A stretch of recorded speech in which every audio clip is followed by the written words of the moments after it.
Hello, everybody. Welcome back to Cry Reads. Today we'll be covering A Song of Ice and Fire Theory Iceberg. Alright, so this is the second layer. This is part two, and this is the section titled Maybe. Again, I'm not going to be reading any of these like before I start. Of course, I've read over it before, but I haven't looked up any of these, so this is just like right off the top of my head. Alright, so let's get started with John, Danny, and Tyrion similarities. Alright, so basically this is all kind of like coincides with the whole Azor Ahai has three heads prophecy, or the dragon has three heads prophecy. That Rhaegar and it seems like Rhaegar and not Martell, fuck, what's his name? Maester Aemon also believed it. That Azor Ahai was going to be a Targaryen, and not only was he going to be a Targaryen, that it would be three Targaryens exactly, two women and one guy. This is what Rhaegar thought, and this is presumably what Maester Aemon thought. Of course, Rhaegar's thoughts on it kind of changed throughout the years. But basically, they're all, like the main characters. We get the most chapters with all of them.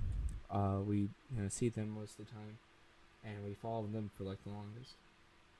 And basically, the idea is that they're all very similar. Some people think they're siblings. Some people think that they're all Azor Ahai, that they'll be riding the dragons and such, but we don't really know yet. Who knows? Ramsay castrated Theon. Basically, in the books, it's not as blatant as it is in the show. In the show, it's like, yeah, no, he cut off Theon's dick. But in the books, it's kind of like, oh, Theon's like, oh, well, and that thing that Ramsay took from me, heavily hinting towards, and Theon liked having sex in both the book and the show. So it's likely that Ramsay would have took that from him. But yeah, no, that's just like a Ramsay thing to do. Benjen equals cold hands. Basically, Benjen goes missing for like in the first book, and we haven't seen him since. And some people think it's this mysterious character, Cold Hands, who we see north of the wall. Excuse me. And the only reason people think that is because Benjen went missing, but who's this mysterious character, Cold Hands? He could be. Who do we know that's in the north right now? Benjen's up there, maybe we think, but it's probably not him.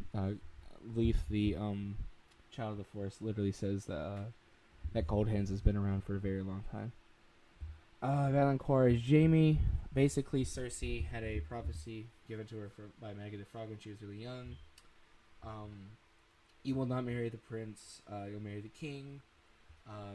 4 and 10 will be his children. 4 will be your children. Gold will be their shrouds. When the stranger meets them, or something like that. And I think there might be a section about just when you've felt joy in your mouth, it'll turn to ashes by your Valancourt. And Valancourt in High Valyrian means little brother. And Cersei just believes that, she automatically believes that Tyrion is the Valancourt because, she's his little brother. And they've always kind of, like, not liked each other. Or at least Cersei hasn't really ever liked him. But it's believed that Jaime, at the end of his arc, will in fact kill Cersei. Because Jaime is Cersei's younger brother. She was born first. And, Jaime's on a redemption arc, so who knows, maybe he might end up killing her. She might not even know it right till the end. Tyrion Lannister is the Shrouded Lord. Okay, so Tyrion Lannister was the fun uncle that Tyrion always likes. But he went off with a bunch of the Lannister fleet, and he went off looking for the sword Bright Roar. It was a Valyrian steel sword that belonged to the not Targaryens, belonged to the Lannisters, and a Lannister took it over to Valyria.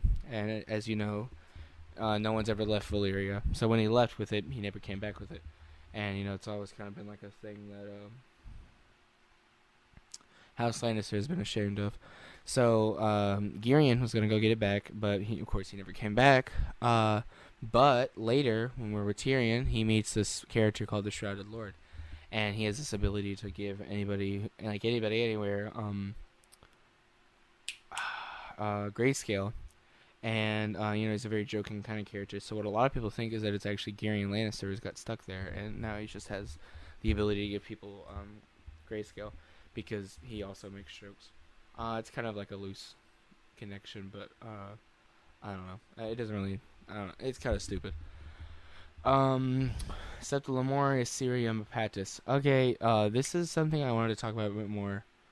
With the Phagon thing, because a lot of people think that Phagon's mom is Cerium hepatis because she is described as having Valyria features. But back to this theory though. Septilemore is one of the septons that's with Phagon or Aegon. Sorry, that's with Aegon Targaryen, or young Griff. And Tyrion is being a little perv, and it's like he peeps through the window or the hole in Septilemore's door, and he sees that she has stretch marks as if she had given birth or had a child before, which is really weird because septons can't have sex or can't have children. So Tyrion's just kind of, that's kind of odd. What kind of septa does that? So we automatically are like, that is kind of weird. What could be going on there? So that's what a lot of people think, is that she's actually his mother. But there's no evidence for it. Cerium hepatis is dead, at least according to Illyrio. I don't know why he would lie about his wife being dead. Why not just have his wife? But I don't know. Bolton. Basically, Roose is like a really weird guy, and a lot of people think that he's like some sort of other or some sort of creature that has lived forever, ruling the Dreadfort by having children and skinning them when they come of age, I assume, and then wearing their skin and pretending to be them. So basically, his theory says that Roose is gonna do the same thing to Ramsay, and this explains why Roose is so just like okay with Ramsay's existence, because like if you're looking at it from like outside or even the inside point of view, it seems like a bit of a hassle to even have Ramsay around, because Ramsay's a crazy psychopath who seems to not be able to be controlled, and even Roose is saying that, hey, I don't think I'll be able to have any more kids because I know that Ramsay's just gonna kill all of them, and because he thinks that you think that he'd just get rid of them, but he still keeps them around. So the theory is that he's just gonna do the same thing to Ramsay that he's presumably done for a very long time before that.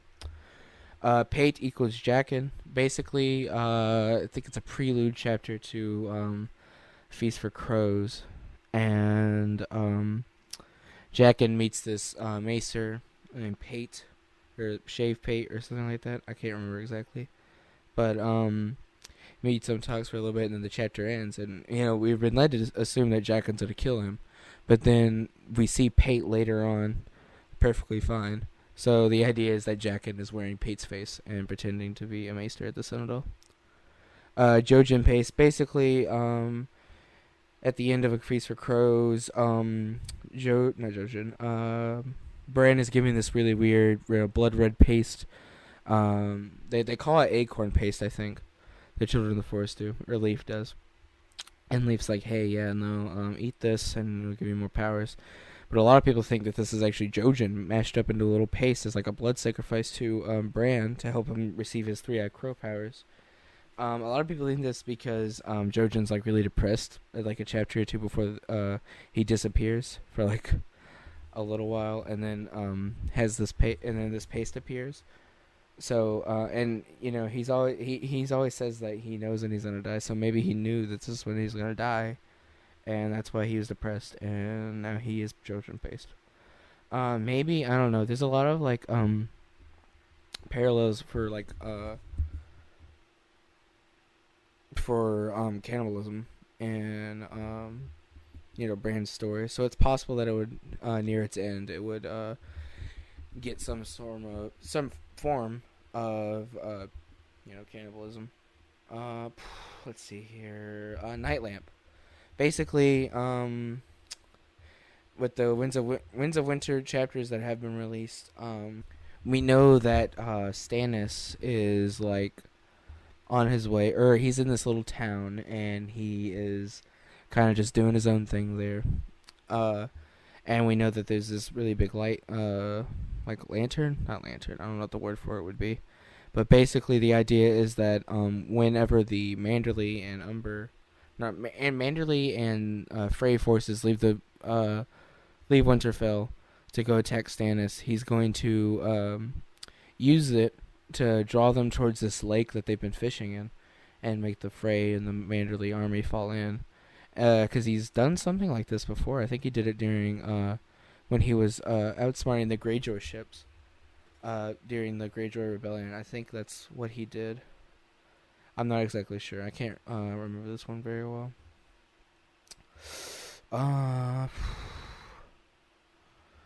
Dragons or wyverns? Yeah. So I guess okay. So George Martin says that the reason that his dragons don't have 4 legs and wings is because he wanted his to be scientifically accurate.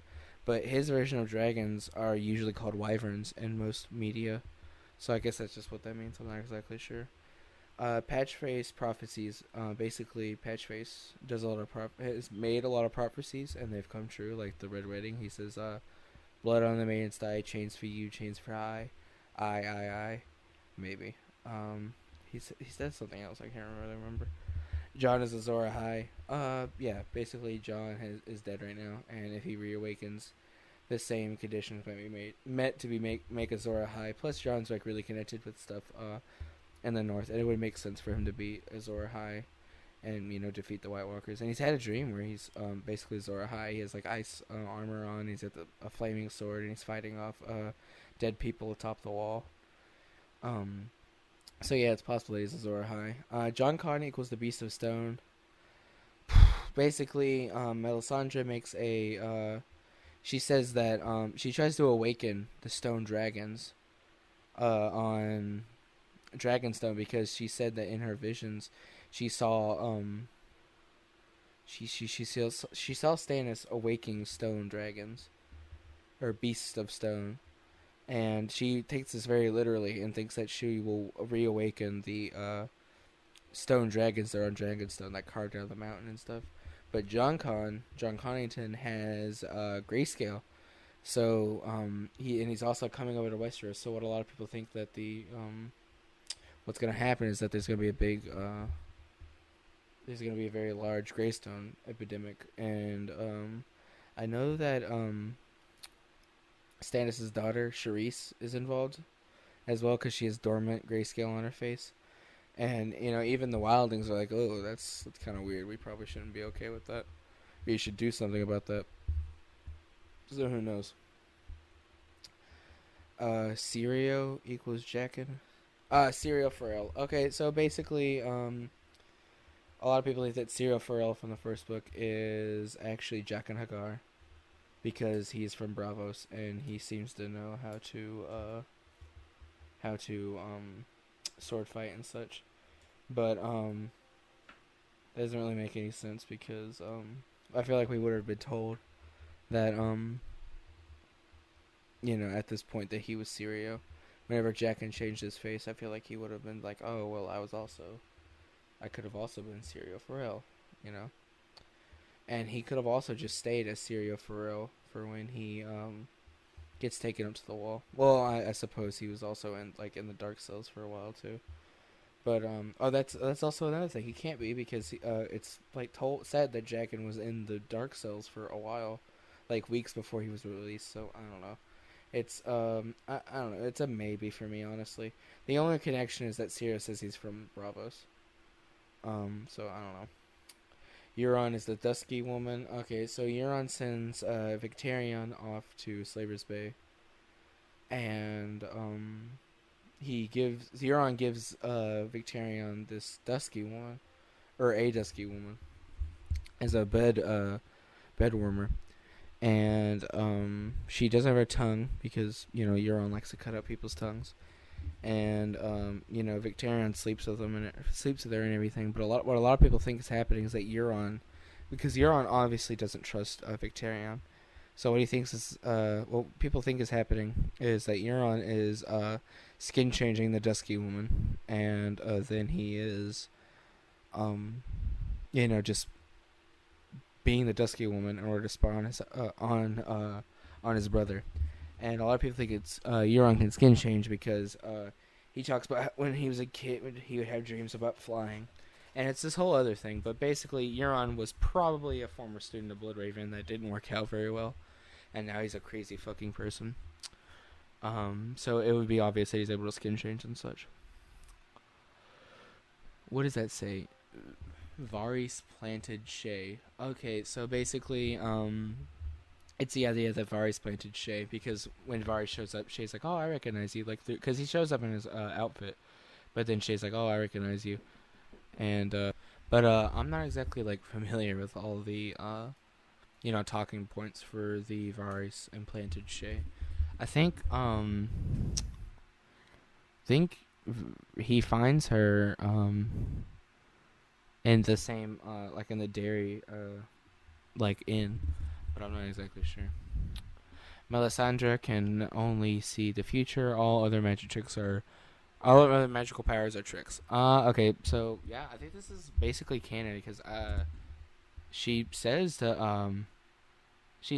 like all the like fire and stuff is just like her throwing powders and even from her own point of view, the only magical thing she really does is when she looks in the fire. But even then, she's like always wrong. She like is really bad at like understanding her visions, and she recognizes that. She's like, oh, I'm not very good at.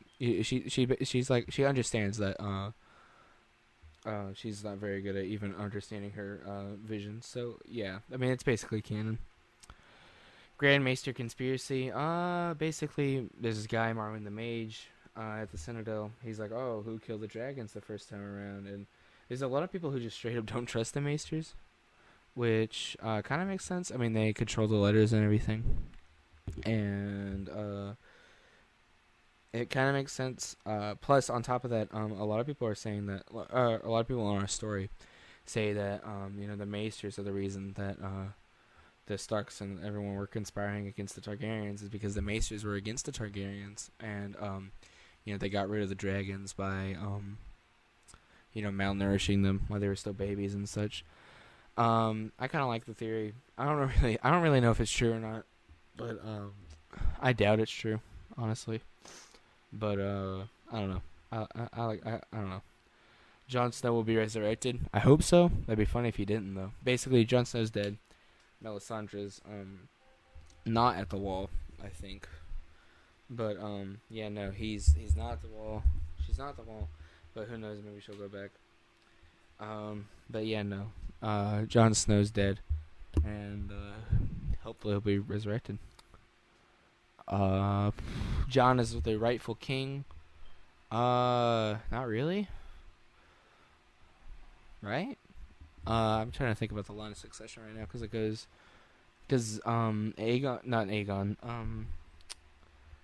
Aerys said that Viserys was his heir because he was already skeptical about Rhaegar. So that doesn't make any sense at all. Old powers are awaking. Yeah, I mean, yeah. Don't the doesn't the at the House of the Undying, isn't Dany told that like, oh, ever since her dragons awoke, their powers have been getting more magical and a lot more magical things have happened. And, just a lot of people seem to be having magic now, when before everyone was like, oh, magic, that's just a silly thing. But, Melisandre obviously just sees into the future, so does Patchface and all these people. Faceless Men cause the doom. Basically, the kindly man is telling Arya about the doom of Valyria. And she's like, they had to start in the Valyrian mines where people would, work and work and work, and they weren't allowed to stop. And, someone was like, oh, please, I'd just rather die. So the first Faceless Man gave him the gift of death. That's what the Faceless Men think death is. They consider it a gift. But then Arya's like, hey, what? How come they killed the slave? Why didn't they just kill the slave master? And then he says that, oh, well, maybe their justice would come to them one day. So what a lot of people think is that the Faceless Men just killed a bunch of the fire mages, and then the 14 Flames got out of control, which is like The most logical reason. I mean, it's not logical that the Faceless Men did it, but that's what we're told happened, is that the 14 flames just became uncontrollable and exploded. We don't know if the fire mages were killed or whatever.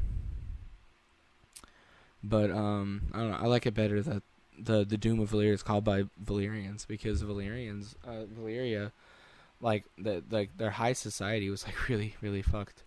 They would always assassinate each other, and a lot of them were fire mages. So, the fire mages losing control, and, like, the 14 flames just blowing up makes the most sense, I think. The Red Wedding 2. Okay, Catelyn, or Lady Stoneheart, has just been told about a plan of... It's like a Frey Lannister wedding, and she was just been told about it by... it's a Frey, I think. It's like... It might be Merritt Frey, I'm not exactly sure, but she was just told by a Frey. And what a lot of people think is that, they're gonna... Her and their brother, without Bannerman, are gonna go up there, and they are going to cause another Red Wedding, I suppose. I'm not exactly sure. They don't explicitly say in the books, but that's what I remember about it. Not exactly sure, though. Alright, that's about it. Thank you for watching. If you did watch, if you liked, if you have anything to say or suggestions about a future video, go ahead and comment. I'm going to be doing more besides these, but these are just what I'm coming out with right now. I'm sorry for like the week... the week-long gap in between videos. My power went out for a little while, so there's that. But I expect to have a video out later this week, probably Saturday. Saturday or Friday. That's when I would shoot for another video, or accept another video. If a video does come out by then, it'll be about this. But I am planning a couple of different videos. But if you have any other suggestions, please do comment. Like, share, and subscribe. And thank you for watching. Have a good day.